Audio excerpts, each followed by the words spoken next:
Hi guys, this is Jocelyn's vlog, OFW Taiwan. Good morning, good afternoon, good evening. For today's video guys, I wanna show you my unboxing. Alam nyo na guys, unboxing. So mag-unboxing tayo ngayon guys ng binili ko sa Pinoy Store. So, ito po yun guys.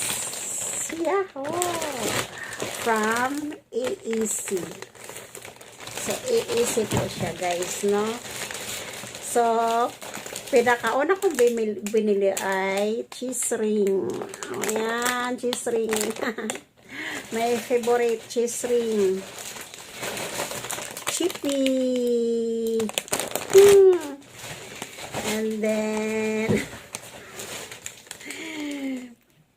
ano to? Spaghetti sauce. Ayan po. Mayroon din akong coconut milk. Ayan. Guys, coconut powder. Ayan mga guys, mga Pilipino mahilig sa gata. And then, mayroon akong biniling pineapple juice. Ayan. Ready to drink na po ito guys. Palamigin mo. Pwede rin hindi. Pwedeng palamigin. Okay. And then fried sardines. With tomatoes siya guys. Ayan. Masarap to guys. Paborito to ng mga Pinoy. Pilipina. And then tomato sauce. Ayan po ang binili ko. Tomato sauce. Unboxing tayo guys. Carnation condensada. Condense. Naharangan na tayo. And then mayroon akong binili guys na bagoong siya guys, yung alamang na luto na. Ayan, masarap to guys. Ayan. Alamang na bagoong.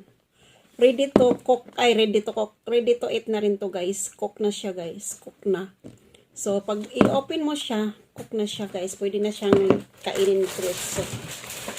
And then, mayroon pa akong biniling beef loaf. Ayan, beef loaf guys. Beef loaf.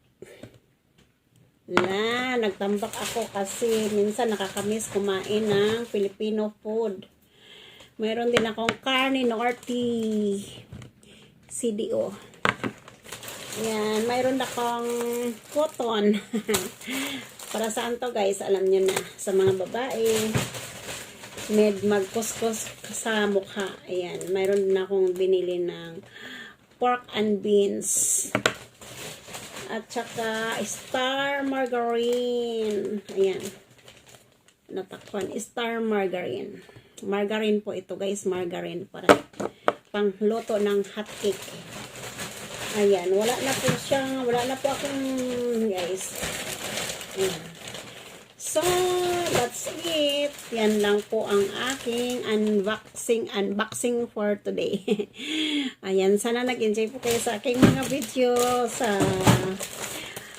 Please, don't forget to subscribe sa lahat ng hindi pa po nakapag-subscribe sa aking channel. Subscribe naman po si Jocelyn's Vlog, OFW Taiwan. So, alam niyo ba guys, ito lang po ang kaligayahan sa mga Pilipino, sa mga OFW, na mga kakain ng mga Pinoy foods. So, diba? So, ayan. So, need natin na kumain ng kumain para hindi tayo magkasakit. So, diba nagtrabaho nga tayo dito sa abroad para makain natin yung gusto natin. Kaligayahan natin. So, ayan guys. Thanks for watching. And bye! Have a nice day everyone!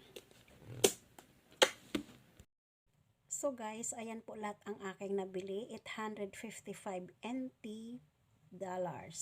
So, lahat po yan. Yan po ang resibo. So, thanks for watching. Bye!